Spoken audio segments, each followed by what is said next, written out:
Hi, everybody. So I just want to start with a catch up for anybody who was not able to watch my first video of the client that I am using and their background information. So I am using MK, who is the client that Charlie had given as a case example, since my prac site does not have a lot of clinical experience right now. So MK is a 23-year-old Black female who uses the pronouns she, her, hers, and her sexual orientation is unknown as she declines to discuss that in session. She is currently a junior at UW-Milwaukee studying nursing. She is the eldest of 5 children, so she has 4 younger siblings. And her parents actually did recently divorce within this past year. And her mom has a new partner, but her father does not. While MK attends school, she does work part-time to afford her rent. This is her first year that she is living off campus, and she is living alone. Living alone is not necessarily surprising, as MK has documented a lack of social support, both romantically and platonically. She has never had a romantic partner, and she also has never really had a stable support group from friends. And also, looking at the fact that her parents are recently divorced, her support from her family might be a bit fractured right now, as well as they all are working to redefine what it means to be a family at this moment. So she is seeking out some mental health services due to experiencing daily panic attacks and depressive episodes. She also has been feeling a lack of motivation, an inability to focus, and a sense of helplessness. And all of this has resulted in MK starting to fail 2 of her classes, which is unusual as she is usually a 3.9 GPA student and has been really her whole life. She has always performed very well academically. And so her nursing advisor was actually the one that referred her to get services as she saw her grades slipping and noticed these other symptoms as they had become that severe. But these symptoms are not just affecting her academically. As I said, she does have that lack of motivation and sense of helplessness, which has been causing her to sleep away all of her days. So not really involved in her life outside of school either. And so moving forward, I don't want to necessarily talk about the full CBT conceptualization since I did that in my last video. So what I'm going to do is talk about just some of the adjustments I made in some of the interventions, and then also some of the more specific multicultural considerations as well. So the first adjustment I made was regarding some self-criticism that MK might feel. And so to back that up a bit, from the CBT approach, we're saying that she has some core beliefs that may be a little illogical and not serving her well. And so those that I stated for her were that she's unlovable, inadequate, and that she's powerless. And that those might be the things she believes about herself. And so with the inadequate, she might over excel then, because if she feels like she is inadequate, she might over excel to try to prove she's not inadequate and then be really critical on herself when she doesn't do things the way she wants or when she makes any little mistake. And so with the intervention of CBT, of pointing out these illogical fallacies, she might take that really harshly. And so what I recommended doing was to use some standard questioning, such as Socratic questioning, to help MK kind of uncover these dysfunctional thoughts and assumptions, and then help her move to healthier ways of doing so. But she might take that really critically and have a lot of self-criticism, which might put her in a deeper black hole of that. And so just having that consideration of she might take it that way, and so either adjusting my approach to be more empathetic or being prepared for that response and then knowing how to respond appropriately, such as validating her that there's not blame in the process, and how adapting and changing these dysfunctional core beliefs is a natural way and needed process, and that a lot of people have to do that, that it's not a her thing, that she is personally failing or struggling at something. So another way that I made an adjustment was MK does have a challenge of lacking verbal communication and eye contact in session. And so with the eye contact, the first thing that I had thought of was culturally, a lot of different cultures have different definitions for what eye contact means. And some cultures do think that having having eye contact with an authority figure can be seen as rude. So I'm not totally sure if her culture does have that understanding, but that is something to think about. But also, her culture may have a stigma around mental health services, or her culture may not conceptualize different symptoms as being products of mental health disorders.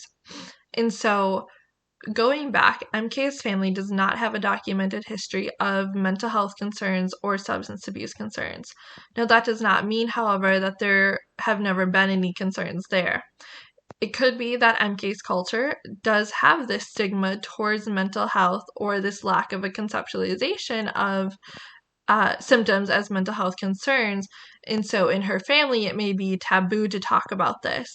And so MK might come to session, having been raised to believe that getting help for mental health concerns or having mental health concerns is a sign of weakness and is wrong. And so, of course, she would feel uncomfortable and kind of be a little bit reserved, as she is, kind of breaking that stigma. And so I think with that, it would be really important to validate her of how brave she is being to do what she needs to do to heal and normalize the experience of mental health and getting that help and suffering from various symptoms that, again, it's not something that she is doing wrong. But of course, still being considerate to her culture. But just if that's something that she does want to break away from, validating her in doing so. Okay, another consideration that I talked about was, so MK is likely low income. So I say that because she didn't say she was low income, but she does have to work part-time to afford her rent. So that is an indicator right there. And also working part-time as a student, a lot of that income is probably going to rent and bills. So there might not be much left over after her bills are paid. So just making sure that any interventions, homework assignments, etc., are able to fit within her budget. And it's also important to note the socioeconomic gap between Black and white people in the United States, and even within the African American community itself, between light and dark African Americans, as stated by the text. So just the impact that those factors may have on MK's socioeconomic status as well. And just making sure that treatment adjusts to that. Also, MK does have multiple intersecting marginalized identities. So she's a woman and she is Black. And while her sexual orientation is not known at the moment, it is potential that that could be another marginalized identity as well. And so in her treatment planning and conceptualization, it is important to make sure that these various identities are all considered, as they all affect her and they all will play off of one another. And so one way to do so would be to use a culturally responsive cognitive behavioral assessment, such as the culturally informed functional assessment. So that is comprised of 8 successive stages that address important cultural considerations, such as getting the client and the culture's conceptualization of the presenting problems and possible solutions, developing a treatment plan that is acceptable to the client, their culture, and the therapist, etc. So the considerations that the CIFA suggests are a good way to start to conceptualize the various impacts that these marginalized identities may have. And also, this is especially important in CBT as well, because CBT does often not recognize the cultural factors or influences on its definition of environment, and larger society can often reinforce the clinical Euro-American perspective that can translate into assumptions in CBT. And so in the conceptualization, we do see CBT lacking some of these cultural factors in its recognition. So using these assessments to make sure that that's kind of balanced out. But also, as I said before, a part of CBT is challenging these cognitions, and culture does impact a client's cognitive aspects, such as the creation, its shaping, its maintenance, a client's definition of reality, their beliefs about acceptable behaviors, etc. And so, since it is a core part of the CBT approach, making sure that those cultural factors within that are recognized is very important.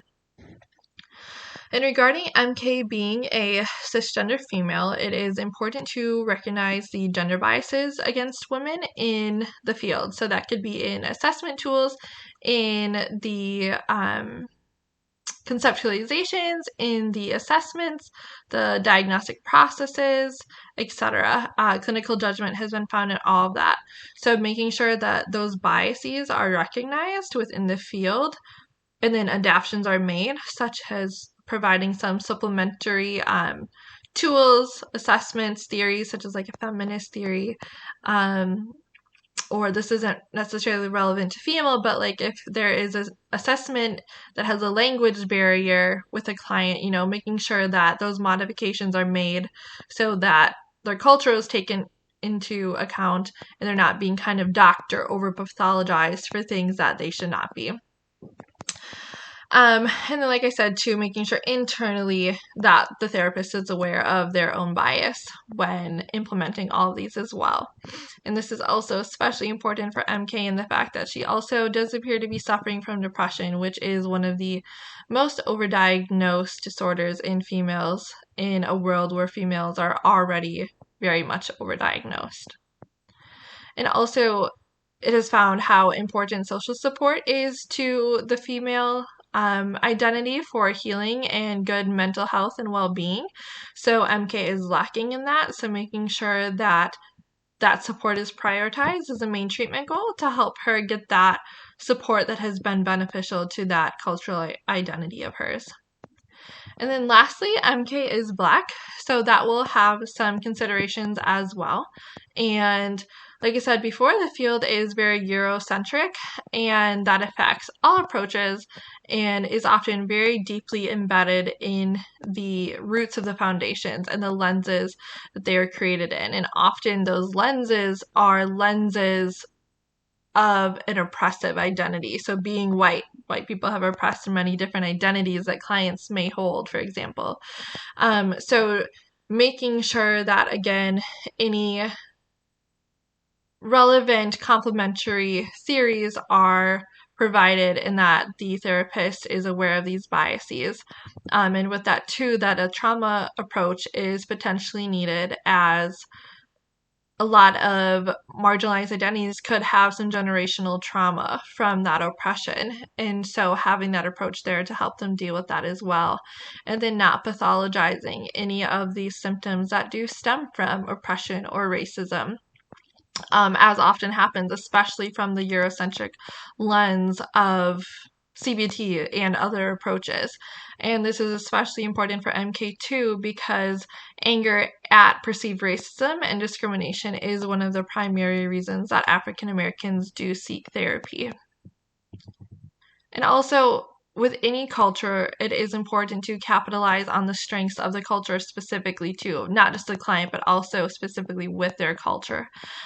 So with MK being Black, some of the cultural strengths that were suggested to prioritize or emphasize were religion and spirituality, having a positive ethnic identity, and the support of extended family, as it is found that focusing on the strengths of a client's culture can help offset the adverse effects of racism and discrimination.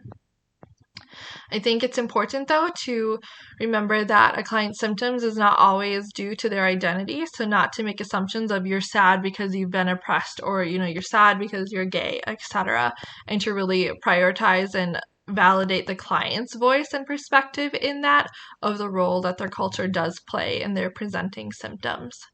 So overall, I do think that CBT is well suited for MK. It does provide effective strategies and interventions to help her conceptualize her concerns and reach her treatment goals, and is rooted in some strong empirical evidence.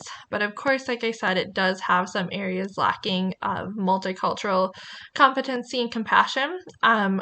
Unfortunately, I think that's impossible to completely escape in any approach.